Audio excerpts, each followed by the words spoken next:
मैं एम नफीस रशीद, आप देख रहे हैं भारत न्यूज 24/7। खबर के आखिर तक बने रहें। खबर लंबी है, यानी कि 1 घंटे की वीडियो, और इस 1 घंटे की वीडियो के अंदर जो सच्चाई पेश की गई है, मैं वादा कर रहा हूं और दावा कर रहा हूं कि आप अगर पसमंदा मुस्लिम हैं और अगर असराफ भी हैं, क्योंकि आजकल ये 2 शब्द ज्यादा सुनने को मिल रहे हैं कि असराफ और पसमंदा, अगर आप इन दोनों में से कोई भी हैं तो आपका दिल और दिमाग खुल जाएगा। क्योंकि कहीं ना कहीं कुछ दिनों के अंदर जो कुछ सोशल मीडिया पर पेश किया गया है, उस सब का निचोड़ आज इस वीडियो में प्रेस कॉन्फ्रेंस के माध्यम से हाफिज गुलाम सरवर ने कर दिया है। इस वीडियो को देखने के बाद आपकी जिम्मेदारी बन जाती है कि आप इसे शेयर करें कम से कम 10 लोगों को, और अगर आप शेयर नहीं करते हैं तो मैं समझता हूं कि कहीं ना कहीं आप भी गलत संदेश देने में जिम्मेदार है। क्योंकि अगर सही चीज, सही जानकारी अगर किसी वर्ग विशेष के लिए है तो वे उस तक या उसके सुपुर्द हो जानी चाहिए। ये हम सब की जिम्मेदारी बनती है।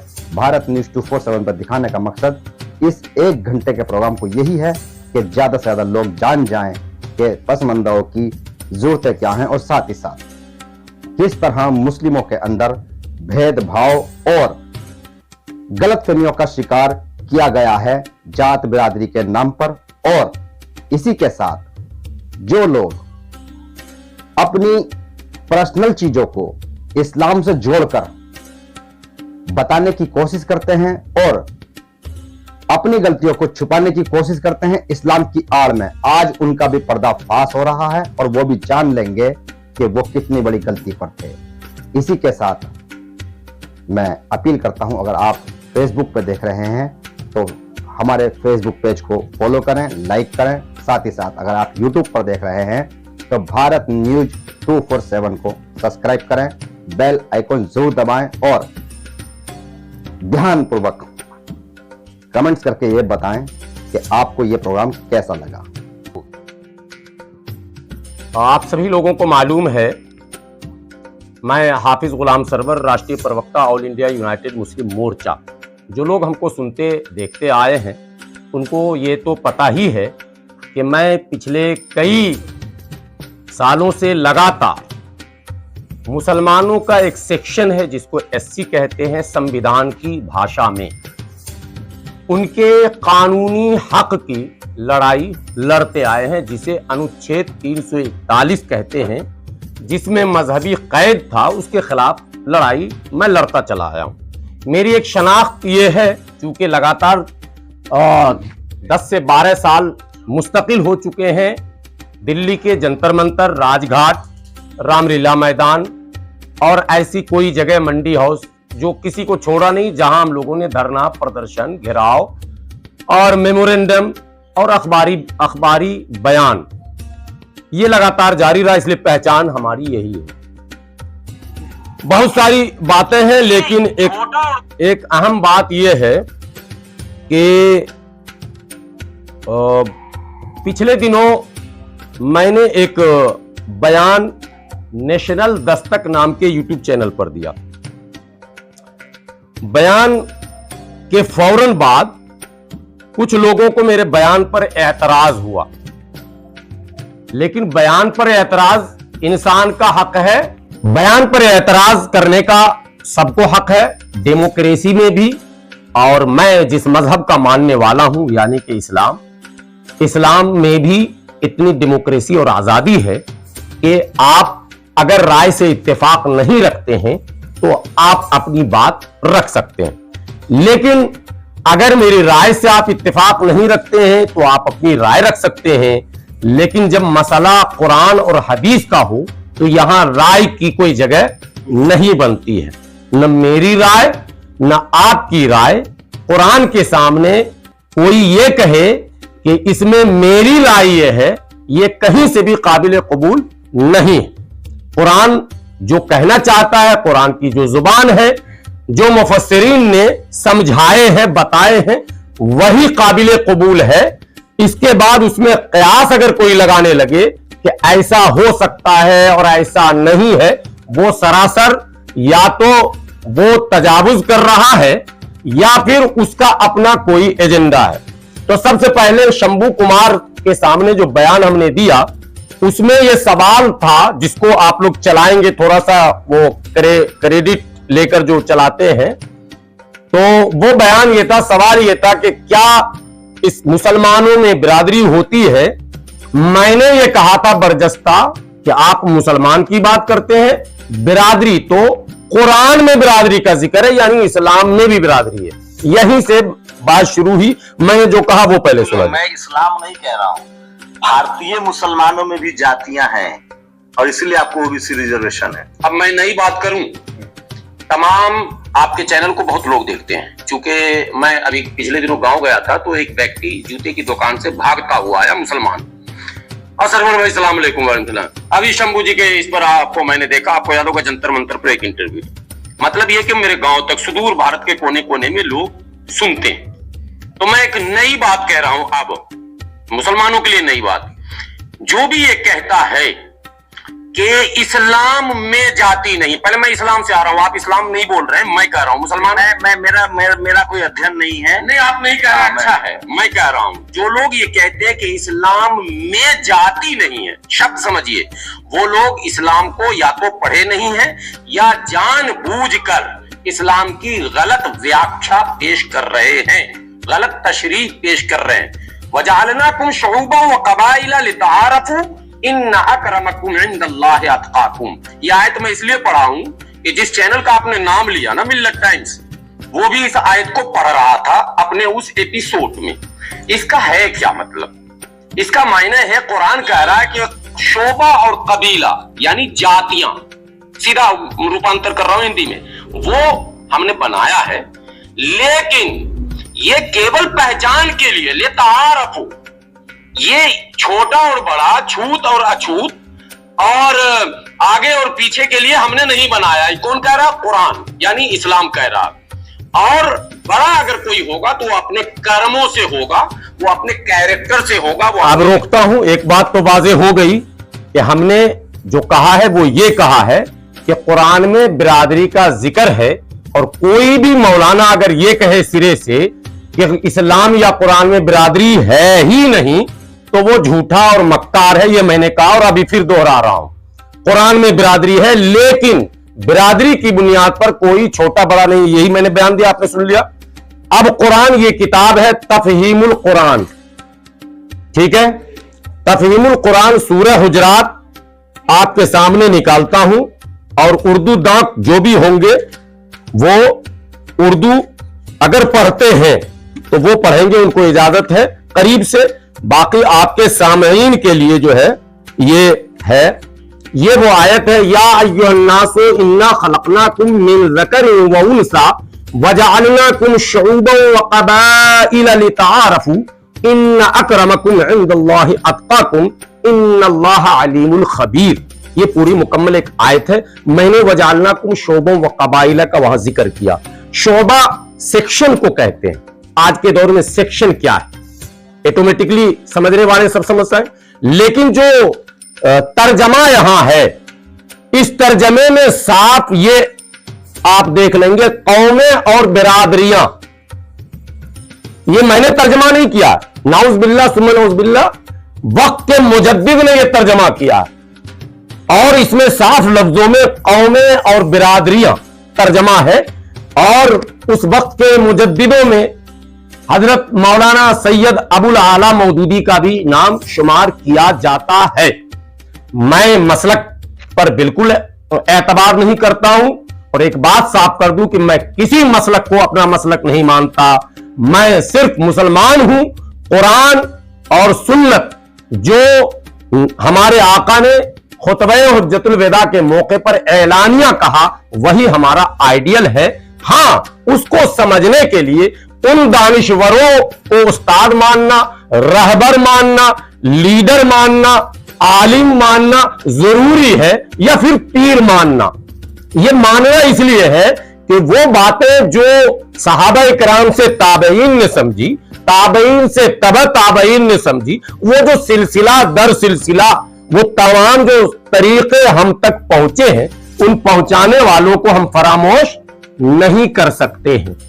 अब अगला इल्जाम उसने जो लगाया है, अब इस पर लगभग व्यूअर समझ गए होंगे कि मैंने बिल्कुल गलत नहीं कहा, और इस वीडियो में मैंने कहा है कि नस्ल और बिरादरी के नाम पर कोई बड़ा और छोटा नहीं हो सकता, यह कुरान ने ऐलान किया। अब 20 हदीसें मिस्कात शरीफ, तिरमिज़ी शरीफ, मुस्लिम शरीफ सब मैं लेकर आया हूं, लेकिन सबसे पहले हमारे आका खुतबा हुज्जतुल विदा, जिसको कहते हैं आखिरी तकरीर, आखिरी खुतबा, उसमें आप लोगों आगाह हो जाओ कि तुम्हारा रब एक है।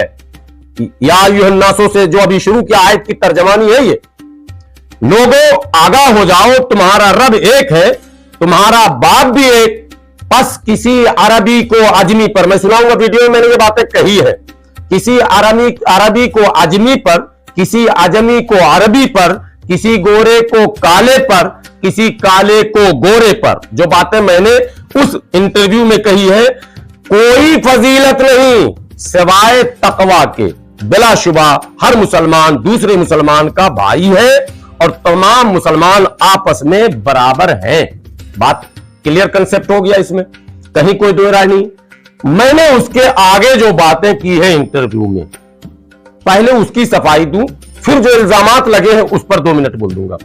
अगर वक्त आप लोग दें तो उसके आगे, हालांकि आप सब लोगों ने सुन रखा है, उसके आगे जो बातें मैंने की है वो ये कही है कि जब कुरान इस बात की इजाजत नहीं देता, जब नबी का कोई भी फरमान कहीं से भी ज़ईफ या कभी इस बात की दलील ही नहीं बन पाता कि मुसलमानों में कोई ऐसी भी बिरादरी है जिसको जलील या छोटा कहा जाए, तो फिर आपने बिरादरी का जिक्र और छोटा और बड़ा क्यों बताया? इतना हमने उसमें कहा, और जिस किताब से कहा उस किताब का मैंने हवाला दिया।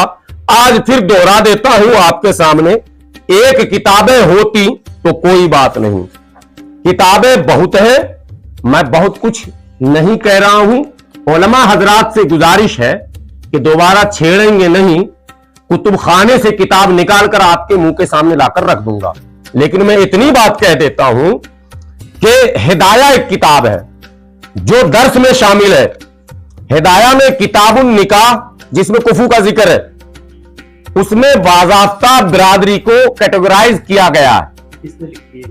अब फिर मैं आगे बढ़ूंगा, अभी बहुत मुस्तद हिदाया हिंदुस्तान के जितने आलिम हैं, चाहे वो देवबंदी हो, सुन्नी हो, बरेलवी हो, वहाबी हो, अहले हदीस हो, सारे मसलक के मानने वाले जो उलमा है, नदवी हो, सबको पता है, इसलिए इस पर ज्यादा डिस्कस नहीं, इशारा दे रहा हूं मैं उनको, शायद वो समझ जाए। शम्स तबरेज तो अभी बच्चा बेचारा, वो क्या समझेगा। शीराजी एक किताब पढ़ाई जाती है, शीराजी के पेज नंबर 558 पर जिक्र है, बस इशारे में बोल रहा हूं मैं, बात को लंबी नहीं करूंगा। अशरफ अली थानवी रहमतुल्लाह अलैह का नाम लिए बगैर मसला यह हल नहीं होता। पता नहीं उस जमाने में आरएसएस था कि नहीं, किस जमाने में थे अशरफ अली थानवी रहमतुल्लाह अलैह। आरएसएस तो उस जमाने में था नहीं, गुलाम सरवर भी नहीं था, गुलाम सरवर का बाप का बाप का बाप शायद होगा उस जमाने में, बाप का बाप, दादा के अब पीछे का जमाना होगा। तो उनको किसने ये कह दिया कि आप कुफू के चक्कर में, जिस कुफू को, अब उस कुफू पर भी मैं बताऊंगा जिसको हमारे नबी ने किस किस अंदाज में पेश किया, उसके चक्कर में आप ये कहें कि फला फला के टक्कर का नहीं, फला फला से नीचा है और फला तो बिल्कुल ही नीचा है। एक किताब नहीं उनकी, एक बेहश्ती जेवर है। मुसीबत यह है कि हिंदुस्तान में सबसे ज्यादा पढ़ी जाने वाली किताब बेहश्ती जेवर ही है। आज अब बंद हो गया है, अल्लाह का करम है। मैं खुद जब दर्स व तदरीस से जुड़ा था, मैंने 9 साल मस्जिदों में इमामत कर रखी है, ठीक है, 13 साल तरावी भी पढ़ाई है, अल्हम्दुलिल्लाह इस बात का मुझे शर्फ हासिल है। अब नहीं पढ़ाता हूं, ये भी मैं इकरार करता हूं, ठीक है। मैंने खुद बच्चों को बेहश्ती जेवर पढ़ाई है।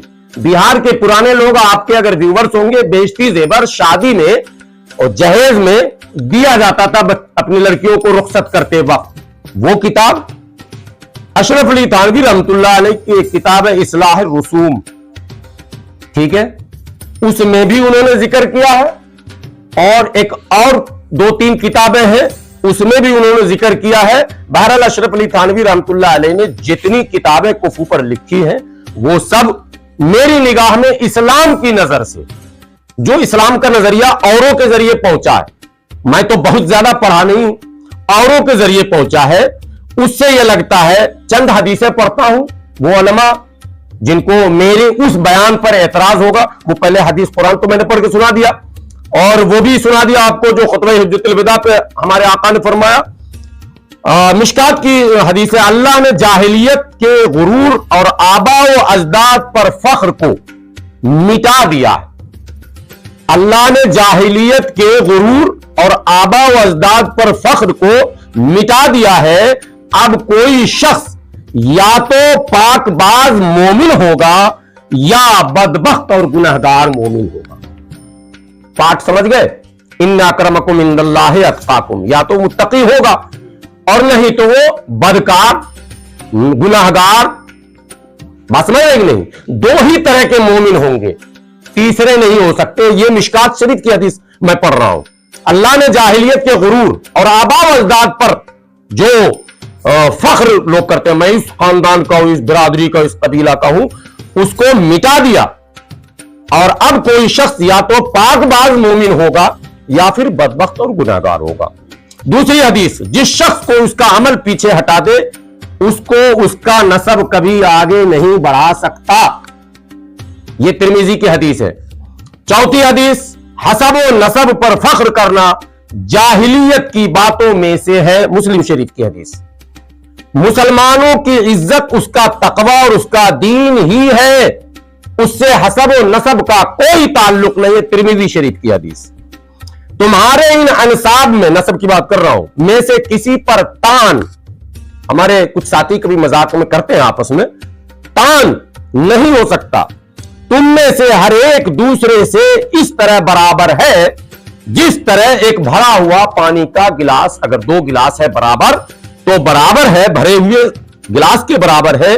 दीन और तकवा की फजीलत के सिवा, दीन और तकवा की फजीलत के सिवा, बात नोट करेंगे, दूसरे पर कोई फजीलत किसी को नहीं है।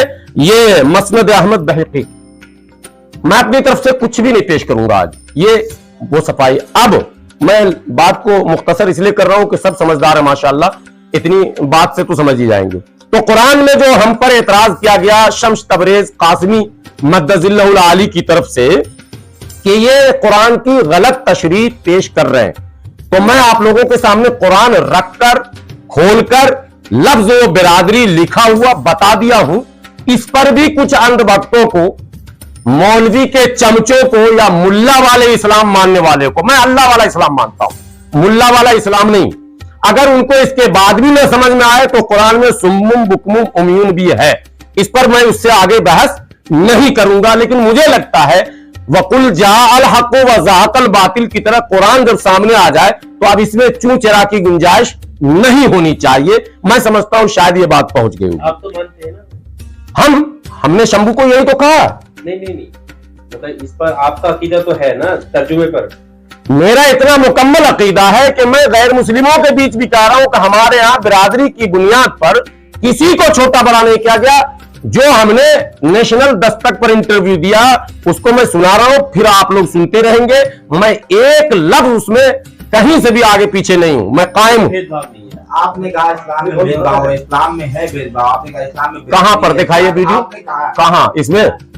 आपने कहा बिल्कुल शंभू कुमार के नहीं, फिर सुनिए, यही तो मैं कहता हूं, इस्लाम में नहीं। मैं इसीलिए बार बार रखा हूं ना इसको। आपने शंभू कुमार को कहा कि इस्लाम में मुसल, फिर आप यही चीज है, ये आप शम्स तबरेज की जो भाषा मत इस्तेमाल कीजिए। आप एलिगेशन नहीं लगाए, मैं आपने कहा ये बात, और आपने जिस कुरान की तशरीह की है, जो तर्जुमा है, या अय्युहन्नास, जो आप कंप्लीट करो, बाद में सवाल। हाँ, मैं ठीक है, चलिए ना इसी को पहले कंप्लीट करने दीजिए। हाँ, तो आपने कहा या अय्युहन्नास इन्ना खलकनाकुम मिन ज़करिन व उन्सा व जअलनाकुम शुअबन व क़बाइला। क़बाइल का आपने बिरादरी से, हमने नहीं, फिर हमने, कुरान मेरे हाथ में है। कबाइल तो इसमें साफ लिखा गया हमने तुमको एक शनाख्त के नाम। तो ये कुरान का तर्जुमा गलत है। नहीं, फिर आप अपना नाम गुलाम सरवर क्यों रख रहे हैं? नाम रख लीजिए, आपका नाम रखा गया, आपकी शनाख्त हो, आपकी पहचान हो। देखिए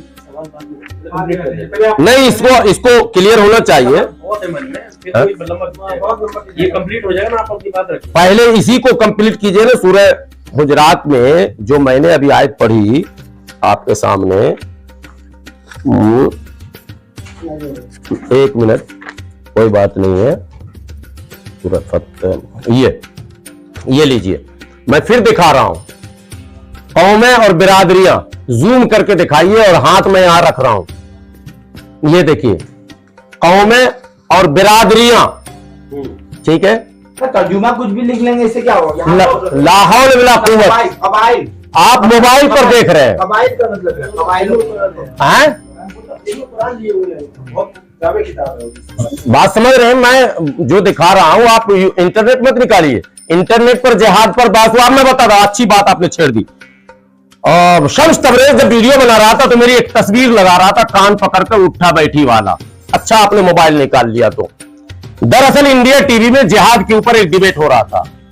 ताज्जुब इस बात पर कि हमारे उलमा को हो क्या गया कि जिहाद और कुफ्र पर गैर मुस्लिमों के इश्कालात का जवाब देने में वो अपने आप को अक्षम मानते हैं।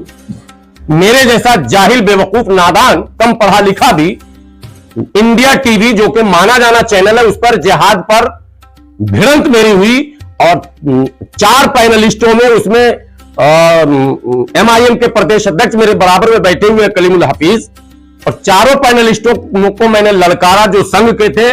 मैंने कहा जो आप तर्जमा पेश कर रहे हैं जिहाद का वो नहीं, और मुझे गर्व है कि मैं जिहादी हूं। आप लोगों में से कोई चैनल ऐसा भी होगा जिसको बाद में मैंने इंटरव्यू भी दिया कि जो जिहादी नहीं वो निकम्मा है, ठीक है।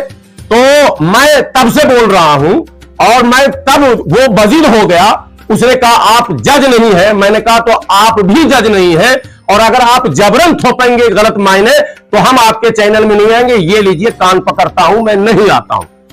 इस बेवकूफ से मुसलमान शम्स तबरेज ने जो एक इल्जाम ये भी लगाया कि हम RSS से मिले हैं, तो पहले शम्स तबरेज ने, अब शम्स तबरेज पर चलेगा। ये क्लियर हो गया, ठीक है। बिरादरी है कहां वो क्लियर पहले कर दूं। मैं एतराज मेरा कहां है। शम्स तबरेज जो मिल्लत टाइम उर्फ जिल्लत टाइम्स चलाता है, मैं उसकी बात कर रहा हूं, ठीक है। और मैंने उसे भी कहा कि तुमको भी आकर, उसने 3-4 बातें की है, वो मैं कह रहा हूं सफाई में। पहले ये बात आप समझ लें कि बिरादरी जब इस्लाम ने रिजेक्ट किया तो फिर सेलेक्ट किसने किया। ये असल लड़ाई है कि जब इस्लाम ने रिजेक्ट कर दिया तो सेलेक्ट किसने किया। अब सेलेक्ट किसने किया उसकी मिसाल तो जाए। पहले तो एक किताब जो मैंने आपको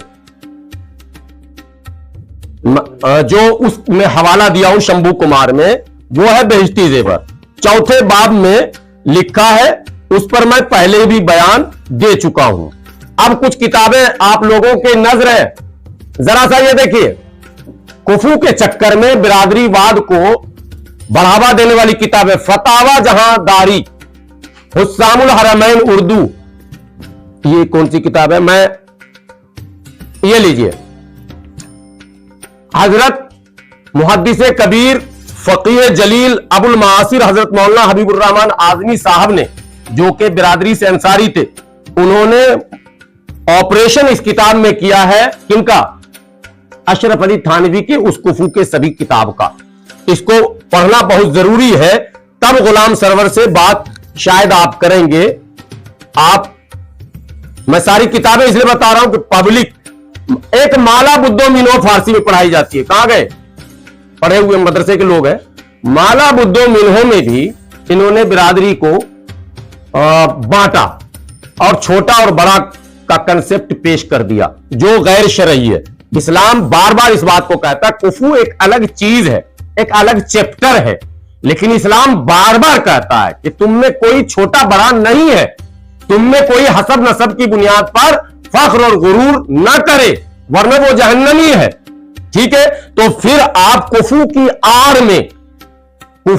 आड़ में आप किसी को छोटा और किसी को बड़ा अगर लिखेंगे तो जो चुप रहने वाले बुजदिल मौलाना होंगे वो चुप रहे। हाफिज गुलाम सरवर कयामत की आखिरी सुबह तक, जब तक मैं हयात से हूं, जब तक ये गुंडा गैंग मुझे मार न दे, तब तक मैं इनके इन तमाम कमियों पर जो गैर शरई है मैं आवाज उठाता रहूंगा। और अगर इसको ये कह रहे कि ये मुसलमानों में तोड़ फोड़ कर रहे हैं तो उसका जवाब सुन ले। मुसलमान सिर्फ मुसलमान था। अल्लामा इकबाल के जमाने में हमारे अब्बा पैदा नहीं हुए थे। अल्लामा इकबाल को शायर मशरिक, शायर इनकलाब कहा जाता है। और अल्लामा इकबाल के शेर को पढ़े बगैर कोई मौलाना अपनी तकरीर को मुकम्मल नहीं समझता। तो बिरादरी नहीं थी तो अल्लामा इकबाल को पागल खाने में पहुंचा दीजिए आप। अल्लामा इकबाल ने कहा मुनफरिद एक है, इस कौम का नुकसान भी एक, हर पाक भी अल्लाह भी कुरान भी एक ही इसका नबी और है ईमान भी एक। क्या कोई बात थी होते जो मुसलमान भी एक, फिरका बंदी है कहीं और कहीं जाते हैं। आ गई जात, फिरका बंदी है कहीं और कहीं जाते हैं, क्या जमाने में पनपने की यही बातें हैं। अल्लामा इकबाल को पता था कि ये मौलाना अगर इस पर लगाम न लगाया गया तो ये मनुस्मृति की कॉपी पेश कर देगा देश में। तो अल्लामा इकबाल ने भी इस बात को जोरदार ढंग से कहा कि भैया तुम सब कुछ एक है तुम्हारा, तुम क्यों बटे जा रहे हो फिरक़े कबीले में। तो हमने नहीं बांटा जो हम पर इल्जाम है। शम्स तबरेज के उस्ताद के उस्ताद के उस्ताद के उस्ताद कोई होंगे जिस मदरसे में ये कहते हैं कि तुम मदरसे में अगर नहीं पढ़े हो तो तुमको बोलने का हक नहीं। नऊज़ बिल्लाह, ये लोग मुनकिर हैं नबी के उस हदीस का। ये लोग सुनाते हैं बल्लिगू अन्नी वलौ आया, ये हदीस है हजरत, आपने भी सुना बल्लिगू अन्नी वलौ आया। तबलीगी जमात वाले तो सबसे ज्यादा पढ़ते हैं इसको, लेकिन उलमा भी इस्तेमाल करते हैं। मुझे नहीं पता साहब, मैं सुनी सुनाई बात कर रहा हूं, सुन्नी मुसलमान हूं, सीधी सीधी बात। तो बल्लिगू अन्नी वलौ आया का तर्जुमा यह है पहुंचा दो मेरी जानिब से अगरचे एक आयत ही क्यों न जानते हो। तो शम्स तबरेज तुम ये बताओ तुम्हारा अकीदा इस हदीस पर है या नहीं है, और अकीदा है तो ये तू कैसे कहता कि वो मौलाना है कि नहीं, वो आलिम है कि नहीं, वो कारी है कि नहीं, देवबंद के गेट से घुसे कि नहीं घुसे, निकले कि नहीं निकले, हजरत बोला कि नहीं बोला। अगर कोई अरशद मदनी साहब को हजरत अल्लामा और अलकाब आदाब से नहीं नवाजेगा, तुम्हारी निगाह में नाउज़ बिल्लाह वो कुछ हो सकता है, हमारी निगाह में वो मुसलमान ही है, क्योंकि इज्जत और एहतराम के लायक और फायक खुदा की जात है और नबी की जात है। चलिए आगे, ये बताना जरूरी था। अब वो किताब सुनते जाइए क्या क्या लिखा है, बिरादरियों को कैसी कैसी गालियां दी गई है। मैंने शंभू को यह कहा कि इस्लाम में बिरादरी का जिक्र है, लेकिन कोई छोटा बड़ा उसकी बुनियाद पर नहीं है। लेकिन अफसोस का पहलू यह है कि मुसलमानों में बिरादरी का जिक्र भी है और साथ में छोटा और बड़ा का जिक्र है। और ऐसी किताबों में लिखा जिस किताब को इस्लामी किताब कहकर मार्केट में इन लोगों ने रख दिया। कुछ निशान लगाया हूं, वक्त कम है और मेरे पास वक्त कम था भी, मैं बहुत मसरूफ था। सीने वाला और नाई, अब सुन लीजिए, मैं किताबों का हवाला दे रहा हूं, अशरफ अली थानवी रहमतुल्लाह अलैह, ठीक है। सीने वाला तो समझ ही गए, दर्जी और नाई अगर उच्च शिक्षा भी प्राप्त कर ले तो भी वह उच्च जाति के व्यक्तियों के बराबर नहीं हो सकता। शम्स तबरेज किताब एकदम सब नाम बता रहा हूं, और धैर्य रखे, 100 किताब ले आया हूं मैं, सारी किताब ले आया हूं। कोई आरोप इतनी आसानी से लगेगा। शम्स तबरेज को 10 साल अभी हमसे पढ़ना पड़ेगा। वो बच्चा जो है उड़ने लग गया, हेलीकॉप्टर पर क्या बैठा। अरे ठीक है, बदरुद्दीन अजमल ने आपको हेलीकॉप्टर पर बैठा लिया, आपने करोड़ों रुपया लिया, 3 साल पहले गांव में आपने मकान बना लिया, आपके सारू ने भी उसी पैसे से मकान बना लिया, आपका पूरा डिटेल मेरे पास है।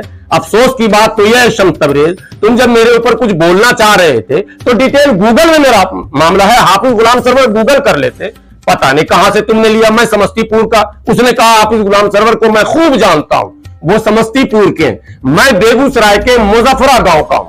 और डंके की चोट पर टीवी पर मैंने बड़े बड़े नेशनल मीडिया पर मैंने अपने गांव का नाम भी ले रखा है। किस दुनिया में तुम गुम हो शम्स तबरेज, ये पता नहीं। हसद इंसान को खा जाता है, तुम्हारे हमारी उड़ान से हसद। शम्स तबरेज ने, कभी इसको भी सुनाऊंगा, शम्स तबरेज ने एक आरोप लगाया कि मैं इनके घर जा चुका हूं, इन्होंने कहा था कि मुझे नेता बना दो। शम्स तबरेज, इन चैनलों के जरिए मैं तुमसे सीधा सीधा सवाल करता हूं, अगर तुम वाकई अल्लाह और रसूल का खौफ है तो वो वीडियो जो तुम मेरे घर पर गए थे वो मार्केट पब्लिक डोमेन में तुम दो, अगर पब्लिक डोमेन में तुमने वीडियो नहीं दिखाया मेरे घर का तो मैं मानूंगा और व्यूवर्स भी आपको मानेंगे झूठे, मक्कार और इल्जाम लगाने वाले। उन्होंने कहा कि आपने प्रेस कॉन्फ्रेंस में उनको बुलाया है। हाँ, मैं एक लफ्ज झूठ नहीं बोलूंगा। यही ऑफिस है जहां मैंने बुलाया है, और उसने चलाया या नहीं चलाया मेरे दसियों खबर को लेकर नहीं भी चलाया, लेकिन उसके बाद उसने बायकॉट वजाफ्ता किया। फोन करने पर भी वो नहीं आता था। उसने जो इल्जाम लगा पहले उसको तो ठीक कर दूं। घर उसने कहा कि हमसे उन्होंने कहा नेता बनाओ। आप पत्रकार जितने यहां हैं और जो नहीं है आज, कोई एक पत्रकार हमको ये बता दे खुदा के वास्ते, इल्जाम लगाना तो किसी में, कुरान है, कुरान पर हाथ रखकर बता दे कि मैंने तखलिया में किसी भी पत्रकार को यह कहा हो कि मुझे भैया आप लोग नेता बना दीजिए, प्रोजेक्ट कर दीजिए, तो मैं मुजरिम हूं, मैं कबूल करता हूं और शम्स तबरेज के इल्जाम को सही मानूंगा। और अगर आप लोगों से मैंने नहीं कहा कभी, जबकि सबसे ज्यादा आप लोगों ने इंटरव्यू चलाया है, तो फिर शम्स तबरेज पिद्दी न पिद्दी का शुरू हुआ। मेरी मुलाकात 4 साल से आमना सामना नहीं हुआ है, और मैं ये क्यों कहूं। अब आइए, आईटीओ पर एक प्रोग्राम था, नफीस सलमानी साहब मौजूद थे, अनस सिद्दीकी साहब इंतकाल कर गए हैं, और वेब वार्ता वाले सईद साहब आईटीओ पर बैठते हैं। मनीष सिसोदिया का प्रोग्राम था, पत्रकारों का प्रोग्राम था, मुझे दावत दी गई थी, शम्स तबरेज को भी दावत दी गई थी। मनीष सिसोदिया की मौजूदगी में मुझे 2 मिनट का वक्त और शम्स तबरेज को भी 2 मिनट का वक्त दिया गया था। मैं स्टेज पर गया, माइक पकड़ा, मैंने कहा कि मैं अपना सारा वक्त शम्स तबरेज को इसलिए दे रहा हूं कि मैं पत्रकार नहीं हूं और यह प्रोग्राम पत्रकारों का है, शम्स तबरेज पत्रकार है, इसलिए 4 मिनट का टाइम दीजिए। शम्स तबरेज अगर याद आ जाए तो तुम हमसे माफी मांग लेना। अगर मुझे नेता बनना होता तुमसे 100 गुना बेहतर, अल्हम्दुलिल्लाह, इस पर फख्र होना चाहिए, 100 गुना बेहतर अल्लाह ने मुझे तकरीरी सलाहियत दे रखी है। तो मनीष सिसोदिया को मोहने के लिए कुछ हम चीज, जैसे तुम मोह रहे हो लोगों को, हम भी कुछ अच्छी तकरीर करके आम आदमी पार्टी में चले जाते। तुम तो आम आदमी पार्टी की चमचागिरी किए, तुम्हारा वीडियो में है, कुछ नहीं हुआ। गुलाम सरवर आम आदमी का भी विरोध, कांग्रेस का भी विरोध, भाजपा का भी विरोध, सपा का भी विरोध, बसपा का भी विरोध, बदरुद्दीन अजमल का भी विरोध। मैं खटमल इसलिए कर रहा हूं, मैं कहता हूं, उस पर भी एक वाकया कहता हूं। आसाम से फैक्ट फाइंडिंग की टीम पहुंची दिल्ली, इस्माइल बाटली वाला के नेतृत्व में। इस बंदे ने, मक्कारुल हिंद जो है, शम्स तबरेज ने फोन किया, अगले ने नहीं फोन किया, शम्स तबरेज ने इस्माइल बाटली वाले को फोन किया कि आप आसाम से आए हैं, अच्छा आपका एक इंटरव्यू हम लेंगे। और वो इंटरव्यू लिया और नहीं चलाया, और उसके बाद फोन उठाना छोड़ दिया इस्माइल बाटली वाला का। क्यों नहीं चलाया? उस फैक्ट फाइंडिंग में यह पता चला, भारत के लोगों, खुदा की कसम, तुम्हें मैं कसम देता हूं अपने रसूल का, 48% मुसलमान है आसाम में, 48, और 10 साल से वहां भाजपा की सरकार बन रही है। कौन बनवा रहा है? अब बताओ, कौन है आरएसएस का एजेंट? अब खुलना चाहिए देश में, अब इस पर बहस होनी चाहिए। 48% मुसलमानों की आबादी और भाजपा की सरकार जो मदरसा तोड़ने और मस्जिद तोड़ने वाली हो, इसका जिम्मेदार कौन होगा? गुलाम सरवर होगा, या जो हेलीकॉप्टर पर धद धद धद धद धद उड़ रहा है वो होगा? अब मैं अपनी सलाहियत बताता हूं, बताना पड़ेगा, ये जरूरी है, और आप लोग से गुजारिश है कि चलाइएगा अल्लाह के वास्ते। 2005 में मैं चुनाव लड़ा, इसने कहा कि ये चुनाव लड़े थे, 100 वोट लाए थे, ये भी कहा। 2005 में मैं इंडियन जस्टिस पार्टी से चुनाव लड़ा, जब सियासत का सीन भी मुझे नहीं पता था, ABCD मैं नहीं जानता था, मेरे पास एक रुपल्ली नहीं था, लेकिन तकरीर तब भी मैं अच्छी करता था। लोगों का इसरार हुआ, मेरे एक दोस्त थे, उन्होंने कहा कि सुफियान अहमद सिद्दीकी उर्फ छोटू भाई, उन्होंने कहा कि नहीं आप चुनाव लड़िए, जो भी खर्च होगा हम करेंगे। उन्होंने ही स्प्लेंडर मोटरसाइकिल दिया, मेरे पास गाड़ी भी नहीं थी उस जमाने में, और उनके ही पैसे और उनके गाड़ी से मैंने इंडियन जस्टिस पार्टी से मैं चुनाव लड़ा। ये तस्वीर है उस चुनाव की। अब इस तस्वीर को देखें, उदित राज मेरे पास कैसे बैठा हुआ, पहचान गए उदित राज को? 2005 की तस्वीर है, आप हमको भी पहचान गए। उदित राज उसके बाद के दिनों में सांसद भी बना, आज भी कांग्रेस में है। अबे चेगैन दाल, अगर मुझे राजनीति करनी होती तो उदित राज के जरिए ही हम कर लेते। उदित राज ने बरजस्ता उस चुनाव के प्रचार में हमारी तकरीर को सुनने के बाद कहा कि तुमको मैं राष्ट्रीय नेता बनाऊंगा, तुम हमारे पास आओ। ऑन रिकॉर्ड उदित राज मरा नहीं है, कोई भी जाकर पूछ सकते हैं। ये तो एक पार्टी हो गई। अब आगे की बात बताओ। सोनिया गांधी की पीए रायबरेली का जो पीए है, उसका नाम बिल्कुल नहीं खोलूंगा, बाज़ाब्ता मुझे ऑफर आया कि आप ये सब बंद कीजिए बोलना, मैं आपकी मुलाकात कराता हूं, वो आपको ज्वाइन कराता हूं। मैंने कहा नो, मेरी लड़ाई ही आपसे है 341 वाली, वो तो मेरे मुंह से निकलेगा ही, मैं तो आरती उतार नहीं सकता हूं। आरती उतारने का काम शम्स तबरेज का, गुलाम सरवर का नहीं। अब आगे बता दूं, एक जिंदा और जावेद कलीमुल हफीज साहब होटल रिवर व्यू के मालिक, ऑल इंडिया मजलिस इत्तेहादुल मुस्लिमीन के दिल्ली के सदर हैं शम्स तबरेज। तुम्हें भी कहता हूं जाकर एक बार उनसे मुलाकात करना, सिर्फ इतना पूछना कि आपने हाफिज गुलाम सरवर को प्रवक्ता बनाने का ऑफर दिया था क्या? तो उन्होंने 10 फोन किए, मैं उनका एहसान आज भी मानता हूं, बहुत बड़े दिल के आदमी हैं। मेरे लिए उन्होंने बहुत अच्छा सोचा, उन्होंने ऑफर किया, इसरार किया। अब ऑफर से आगे की बात कर रहा हूं, उन्होंने प्रेशराइज किया, काफी साहब ये मौका बार बार नहीं मिलेगा, ये माहौल बन रहा है और लोगों का इरादा बन रहा है कि आप बने। मैंने कहा हजरत, मेरा जो एजेंडा है ना और मेरा जो अंदाज है ना, वो ना जाने क्यों वो सर मैं कह नहीं पाता हूं किसी को भी, मेरे से हो नहीं पाएगा ये सियासत। मैं समाज में जैसे हूं, हाँ जरूरत जब आपको मेरी लगे मैं आपके लिए इस्तेमाल हो जाऊंगा। और मैं ये मुल्क के तमाम लोगों को कहता हूं, वो किसी भी दल में हो, उनको लगे कि गुलाम सरवर के इस्तेमाल से मेरा कुछ फायदा होगा, मैं इस्तेमाल के लिए पैदा ही हुआ हूं और होता आ रहा हूं। अब नेता बनाने की बात बताओ, तो ये बात तो साबित होगा कि वो झूठा है। जब जो लोग हमको नेता बनाना चाह रहे हैं, हम नहीं बन रहे हैं, तो ये शम्स तबरेज पिद्दी ने पिद्दी का शुरू हुआ। शम्स तबरेज, अब तुमको इस चैनल के माध्यम से पूछना चाहता हूं कि तुम्हारे चैनल पर इंटरव्यू देने वाले कितने लोग विधायक बने बिहार में, कितने लोग मुखिया बने तुम्हारे गांव में? तुम्हारा तो चैनल सीतामढ़ी में बहुत देखा जाता है, सीतामढ़ी टाइम्स भी साथ में देखा जाता, तुम्हारे सारू मेराज भी चलाते हैं, तो कितने को नेता बनाओ? और मैं सुनो, तुम्हारे गांव के बगल में, तुम्हारे प्रखंड नानपुर में पंचायत समिति जिता के आया और उसको प्रखंड प्रमुख लड़वा कराया, चंद वोटों से वो हारा, नसीम शेख उसका नाम है, नोट कर लेना शम्स तबरेज, वो मिल लेना, ठीक है। और उसको एमएलए भी मैं लड़वा रहा था एमआईएम से, लेकिन वो सीट हिस्से में नहीं आई गठबंधन में, बाद में उसको नेता बनाया। तो मैं नेता बनाने की मशीन खुद लेकर घूमता हूं, और तू बच्चा मेरे सामने अभी अकल का कच्चा, तू इस्लाम का आर लेकर गुलाम सरवर की शक्ल को बिगाड़ने की कोशिश कर रहा। आरएसएस का एजेंट तू हो सकता है, गुलाम सरवर एजेंट नहीं हो सकता। आखिरी बात, बरेलवी और देवबंदी मसलक किसने बनाया भाई? मेरे अब्बा तो पैदा नहीं हुए थे उस वक्त, मेरे दादा भी नहीं थे। तो मुसलमानों को गुलाम सरवर तोड़ रहा है, या जिन लोगों ने मसलक बनाया वो तोड़ रहे हैं? बिरादरी की किताब जिन लोगों ने लिखी वो तोड़ रहे हैं, या गुलाम सरवर तोड़ रहा? गुलाम सरवर तो कह रहा कि यह गलत है, गैर शरई है, शरीयत में इसकी गुंजाइश ही नहीं है कुरान और हदीस की रोशनी में कि कोई बिरादरी की बुनियाद पर जो है, और जो इख्तलाफात है, कुरान कह रहा तुम इख्तलाफ आपस में जो है फिरकेबंदी मत बनो, वला तफर्रकू वख्तलफू, मत बटो भाई मेरे, कुरान कह रहा, अल्लाह का फरमान कह रहा, और तू बटने वाला है, तू हमें मसलक से जोड़ रहा, तू हमें बिरादरी बताते नहीं है। बिरादरी आप में से किसको मैंने नहीं बताई, आप बताओ। एक बार पीछे से आवाज आई ना, आप में से कोई ऐसे पत्रकार है जिन्होंने बिरादरी पूछी हो मैंने ना बताया हो? कोई है जिन्होंने बिरादरी पूछी हो मैंने ना बताया हो?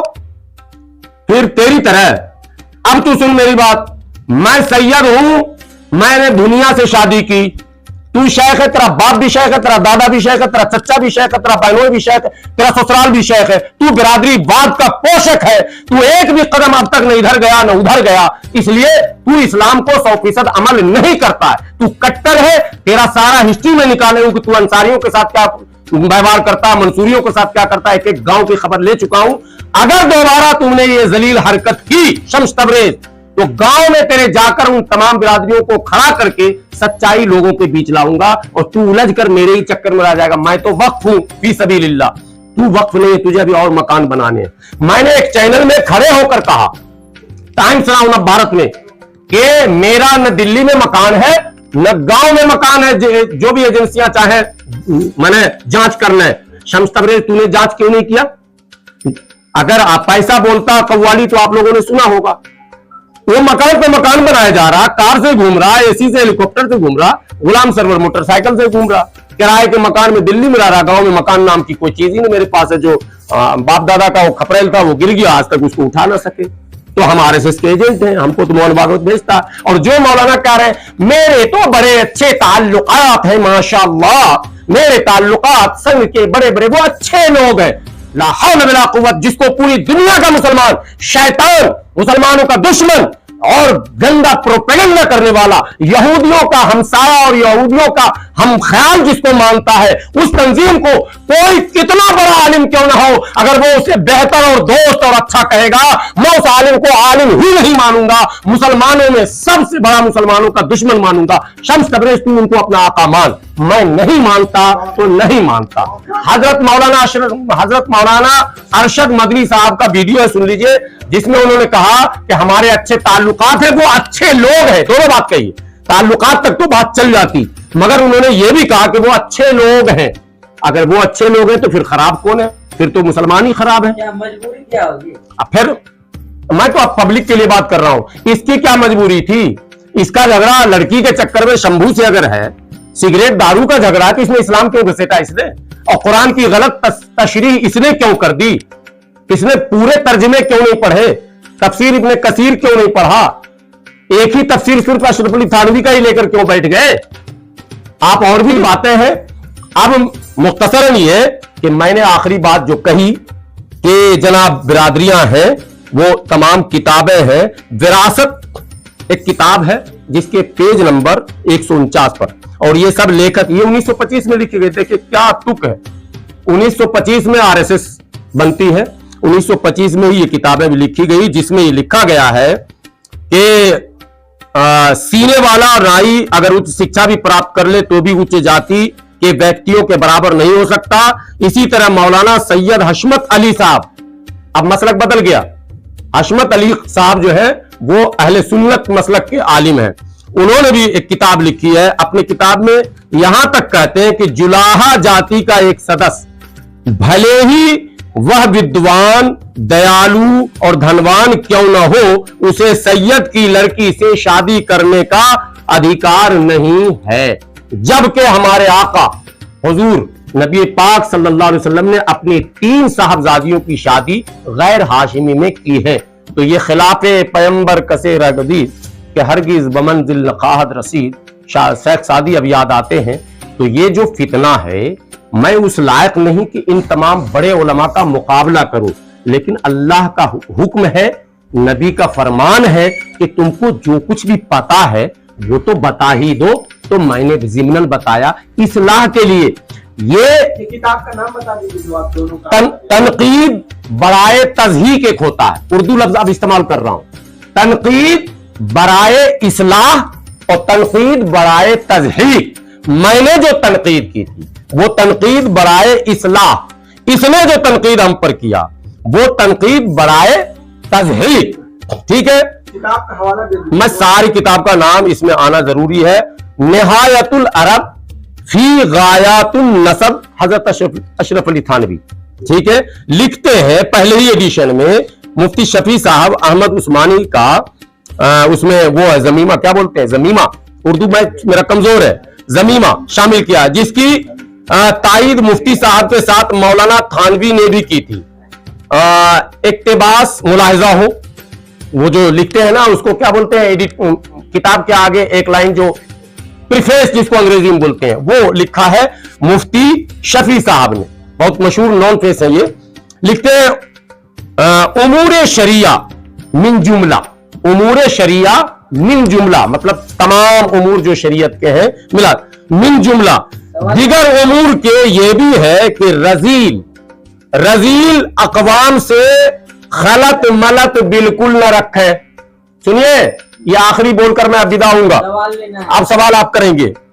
ये कौन लिख रहे हैं? मुफ्ती शफी साहब लिख रहे हैं उमूर शरिया मिन जुमला। देखिए पहले जुमला तो देखिए कितना गलत, मिन जुमला दिगर उमूर के ये भी है कि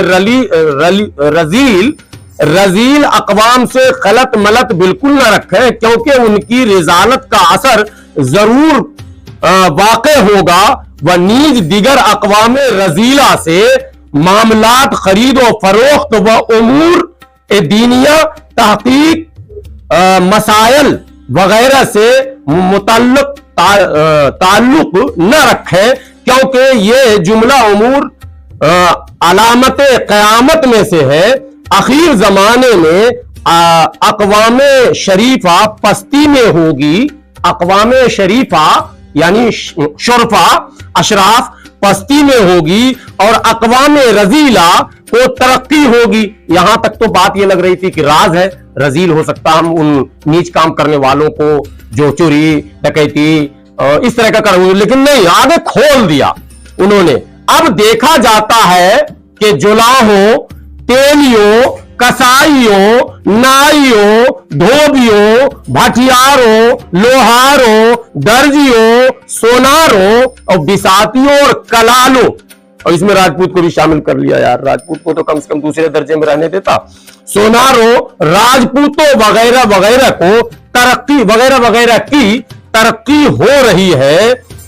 बलिहाज़े दुनिया वह बड़े बड़े ओहदों पर कायम है। महल्लात खड़े हो रहे हैं, महल्लात इमारतें खड़ी हो रही हैं। बलिहाज़े दुनिया वह बड़े बड़े ओहदे पर कायम, महल्लात खड़े हो रहे हैं। मौलवी, मुफ्ती, कारी, सूफी, शाह साहब, बाबू, मिस्टर वगैरह बन रहे हैं। यानी मौलवी, मुफ्ती, कारी, सूफी, शाह साहब, बाबू, मिस्टर वगैरह कहलाते हैं, मगर ये ख्याल नहीं करते हैं कि ये बातें हमारे अंदर क्यों आ रही हैं। बस वही कुर्बे क़यामत की निशानी है, लेकिन ये जाहिल लोग खुश हो रहे हैं कि हम तरक्की कर रहे हैं। ये जाहिल किसको का आप समझ गए? ये खुश हो रहे हैं कुर्बे क़यामत। ये जब इन्होंने लिखा था तब भी कुर्बे क़यामत था, आज भी। अब मैं मुसलमानों को बता दूं, कुर्बे क़यामत की जो पेशन गोई है वो इन मौलवियों के चक्कर में आप ना पड़ना। इनका मामला जब फंसेगा ये तो क़यामत की अलामत है। ये अपना निकालते हैं, कौम को मज़धार में डुबा देते हैं, अपनी फंसी निकाल लेते हैं। तो कुल मिलाकर मैं, वक्त नहीं है, बहुत निशान लगाया हूं, कम से कम ये तो दिखा दूं।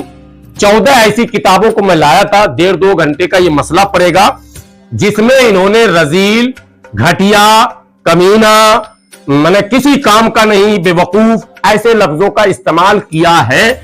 मेरा एतराज ये है शम्स तबरेज साहब, मेरे भाई, कसम खुदा की मुझे किसी से कोई बैर नहीं, कोई शिकवा नहीं, कोई मेरी निगाह में छोटा और बड़ा नहीं।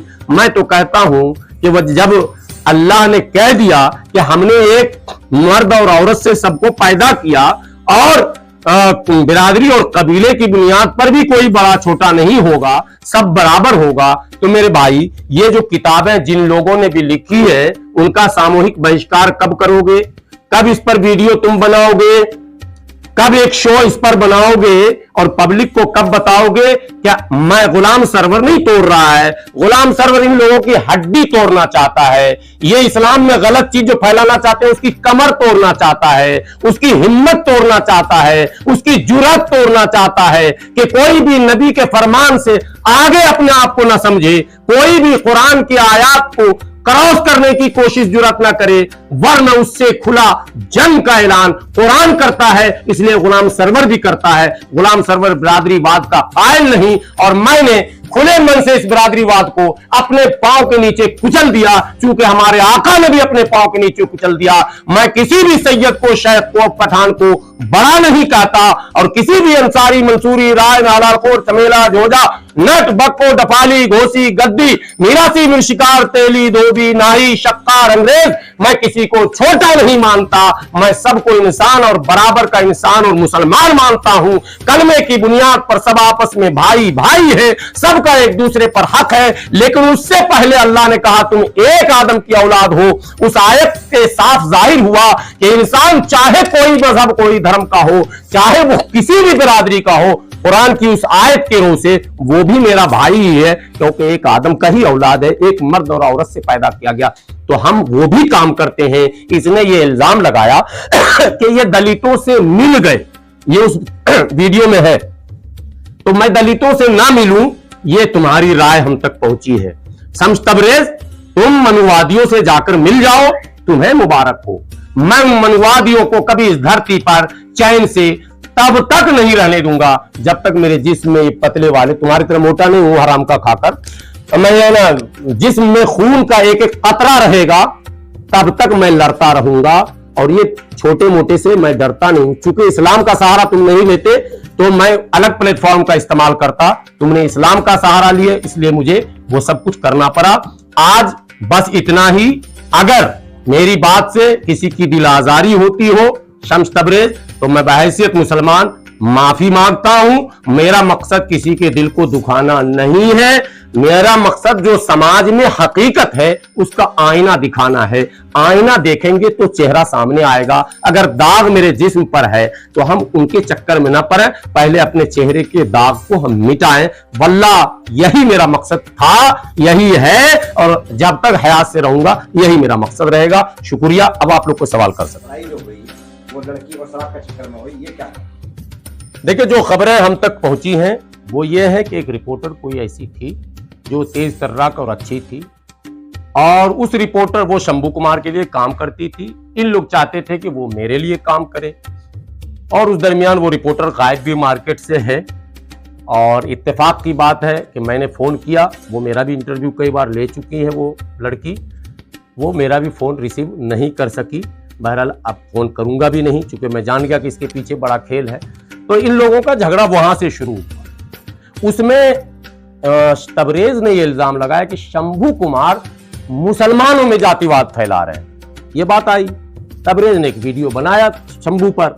अगर शंभू के इंडिविजुअल अटैक होता तो कोई बात नहीं, उसने कहा मुसलमानों में जातिवाद फैला रहे हैं। तो मुसलमानों में जातिवाद पर बात करने वाला दिल्ली में 2 ही 4 चेहरा है। उन 2-4 चेहरों में गुलाम सरवर का भी नाम आता है। शंभू को ने मुझे फोन किया, मैंने कहा बिल्कुल मैं इस पर जवाब दूंगा, और मैं वहां गया। मैंने इंटरव्यू में वो बातें कही जो आपको अभी मैंने सुनाया। उस पर फिर इसने दोबारा वीडियो बनाया। अब शंभू से ये हटकर फिर मेरे ऊपर आया, जबकि हकीकत यह है कि शंभू को भी इसने गलत ढंग से घेरा और हमें भी गलत ढंग से घेरा। मैं शंभू का बचाव नहीं कर रहा हूं। आपके पास अनेकों लफ्ज होने चाहिए। आपको यह समझना है कि इस बंदे का मैंने कमजोर नस कहां पर, वहां ना दबाइएगा। मुसलमानों में जातिवाद है, इसको छेड़िएगा तो पहले से छिड़ा हुआ। इस पर तो किताबें लिखी जा रही है लगातार। जमात इस्लामी की ये किताब है, रियाज अहमद खान साहब ने, ये वदफ्ता मकतबा मरकजी इस्लामी दिल्ली ने शाया किया है, जिस पर उन्होंने भी रेल बनाया उन लोगों का, जिसमें 2 मुफ्ती का नाम है। आपको बता दूं, दोनों दारुल उलूम के मुफ्ती हैं। एक मुफ्ती अशराफ है, एक मुफ्ती जो है पसमानदा है, मुफ्ती किफायतुल्लाह रहमतुल्लाह अलैह का मसला अलग है। और अल्लाह भला करे, मुफ्ती उस तकी उस्मानी साहब नहीं है, फुक़हा मुहद्दिसीन, मुफ्ती अजीजुर रहमान उस्मानी साहब है, मुफ्ती देवबंद। इनका जवाब कुछ अलग है एक ही मामले में, कुफू के मामले में, और मुफ्ती किफायतुल्लाह साहब का जवाब अलग है। एक नौ मुस्लिम कायस्थ को लेकर सवाल किया गया। तो मतलब मैं बोला ना, लंबा मसला, ये विवाद बहुत गहरा है, मैं इसमें छेड़ना नहीं चाह रहा हूं, बहुत कट रहा हूं। नासिर और जुनैद के बचाव में आकर यादव को बचाने की बात चल रही थी। उसमें कहा गया था कि कश्मीर और ये मुल्क यानी कि पुल बनाकर एक यादव को फंसाने की कोशिश कर रहे हैं। तो उसमें तो एतराज किया था ना, क्या कहते हैं, शम्स ने। देखिए, लड़ाई 3-4 मोर्चे पर लड़ी जाती है। आपको पता है कमांडर जो होता है, तो एक कमांडर सेना का नहीं होता, फिर विंग कमांडर होता, फिर उसके कमांडर। अगर आपकी लड़ाई ये थी कि जुनैद और नासिर को इंसाफ मिले, और ये लड़ाई थी कि जो लोग भी इस प्रोपेगेंडा को गलत हवा दे रहे हैं उसको काउंटर किया जाए, तो आपको वो रास्ता इख्तियार करना चाहिए था। बहुत सपोर्ट आपको मिलता और आपकी बातों में दम भी आता। कोई भी पत्रकार, डंके की चोट पर मैं कह रहा हूं, कोई भी, शंभू क्या है शंभू, मैं कह रहा हूं कैमरे पर दिखा देना। शंभू जैसे 10,000 पत्रकार घूम रहे हैं दिल्ली में, शंभू की बात बिल्कुल नहीं। मैं कह रहा हूं कोई भी ABC, कोई भी अगर जुनैद नासिर के मामले में पक्षपात करता हुआ दिखता है, और वो उसका पक्ष जिसने खुद वीडियो बनाकर कहा हो कि मैं मुजरिम हूं, उसका अगर कोई बचाव जाति के नाम पर करना चाहता है तो उसका विरोध ही नहीं होगा, बल्कि उसका ऑपरेशन कर दिया जाएगा।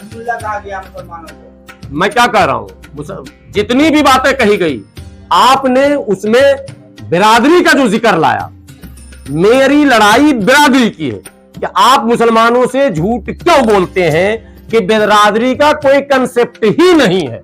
हमारी आम बात आकर फंसी है ना। मैं कह रहा हूं कि कुरान में भी जिक्र है, लेकिन बड़ा छोटा नहीं है। हाँ, उसने ये कहा, बहुत अच्छा आपने याद दिलाया सवाल में, उसने ये कहा कि बड़ी अच्छी लड़ाई है, ये लड़नी चाहिए। शम्स तबरेज पागल तो नहीं हो गए? मदनी की तरह तुम भी पागल हो गए हो? ये वीडियो पर बोल रहा हूं। पागल इसलिए हो गए हो कि ये लड़ाई 1994 में डॉक्टर एम एजाज अली ने शुरू किया और तब नाम दिया ये जो 341 है वो एससी है, एससी का रिजर्वेशन है। मुसलमान में जब बिरादरी होती ही नहीं है तो एससी की लड़ाई क्यों लड़ेगा 341 का? 1994 में जब डॉक्टर एजाज अली लड़ना शुरू किए तो ये लोग उनको मुनाफिक, मुशरिक, मुसलमानों को तोड़ने वाला, जो अभी कर रहा लड़ाई, फिर धार तेज हुई ना इनकी तो हालत मैं सब समझ रहा हूं, लोग भी समझ रहे हैं, ठीक है। तो 341 की लड़ाई शुरू हुई 94 से लेकर और आज 2023 तक। अब इसको याद आया 341 की लड़ाई लड़नी चाहिए। मौलाना मदनी को भी अब याद आया। 2022 में क्रिश्चियन के साथ इन्होंने धरना दिया और 2023 में ये सुप्रीम कोर्ट चले गए। बाकायदा अखबार है मेरे पास जिसमें इंग्लिश उर्दू सब में छपा, ठीक है, कि जमीयतुल उलमा सुप्रीम कोर्ट गई। क्यों गई भाई जमीयतुल उलमा? और अगर गई तो पहले माफी मांगो मुसलमानों से, तब तो तुम हमको मुनाफिक कह रहे थे, अब तुम कह रहे हो कि बिरादरियां हैं। 341 मतलब दलित, दलितों के लिए आप लड़ने जा रहे हैं। किस दलित के लिए? मुस्लिम दलित के लिए। अबे मुस्लिम में जब बिरादरी ही नहीं तो दलित कहां से आ गया? ये सवाल कौन पूछेगा? अंधभक्त मुसलमान क्या पूछेंगे? तो हजरत ने बोल दिया, शम्स तबरेज सही कह रहे हैं, ये मौलाना जाति का बात बहुत करता। अरे अब तो मौलाना का मौलाना, जो सबसे बड़ा मौलाना, जो आरएसएस का मौलाना, वो भी करने लग गया, कोर्ट भी चला गया। अब सुनिए, सिर्फ इतने पे रुक जाते तो कोई बात नहीं थी। इनसे पूछिए ओबीसी रिजर्वेशन सर्वे करवा लीजिए जामिया में, मौलाना के कितने बच्चे ओबीसी के कोटे में है। ये क्यों बेवकूफ मुसलमानों को बनाते हैं? जब ओबीसी है, एससी है, एसटी है, जनरल है, तो फिर बिरादरी ना कैसे है? तो कभी आपके अनुच्छेद 340 के मिशन के प्रोग्रामों को सब कवरेज में कभी कवरेज नहीं किया? मेरे नॉलेज में कभी कवरेज नहीं किया, और अगर किया तो वो पब्लिक डोमेन में पुरानी वीडियो को डालो। वो तो कह रहा मैं घर पर उनके गया हूं, वो तो कह रहा मैं उनके घर पर गया हूं। मैं आपके चैनल के जरिए कह रहा हूं कि शम्स तबरेज वो वीडियो फुटेज डालो, नहीं तो मक्कारुल हिंद तुम्हारा नाम रहेगा। झूठ क्यों बोला तुमने? और झूठे के बारे में कुरान और हदीस में क्या है वो तुम अच्छी तरह समझते हो। बात तो इसके नाम पर चंदा भी मांग रहे हैं सब तबरेज, चंदा मांग रहे हैं, ऑनलाइन चंदा कर रहे हैं, जज्बाती लोग कंटेंट लगाते हैं, इस्लाम खतरे में बताते हैं, मुसलमान खतरे में बताते हैं, छोटे छोटे मुद्दे को ये इतना बड़ा बनाकर पेश करते हैं कि मानो अब इस्लाम बचेगा ही नहीं। और ये एक दो पार्टी के चट्टे बट्टे हैं। ये हेलीकॉप्टर घूमते हुए फोटो देखा कि नहीं आप लोगों ने? हेलीकॉप्टर पर बदरुद्दीन अजमल साहब के साथ चुनाव प्रचार कर रहे हैं और हमको करें ये नेता बनना चाहता है। भाई तू ही बन जाना, चुनाव तो प्रचार कर लिया हेलीकॉप्टर से, अब तो बन जा भाई। कब बन रहा विधायक बता, मैं आ जाऊंगा तेरे प्रचार में। सर साहब हमें एक जानकारी और मिली थी कि कुछ दिन पीछे एक मीटिंग हुई जो शम्स तबरेज ने की थी कि आपको किसी भी न्यूज चैनल या यूट्यूबर ना दिखाए जो कि मुसलमान है और खास करके जो असराफ राजनीति के पत्रकार हैं। नहीं, ये देखिए वो तो सबको हक है दिखाने का, ना दिखाने का और मीटिंग करने का।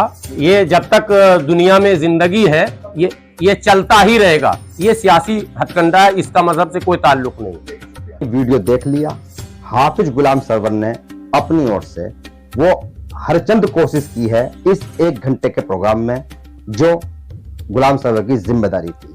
ऑल इंडिया यूनाइटेड मुस्लिम मोर्चा पसमंदाओं की वर्षों से लड़ाई लड़ रहा है।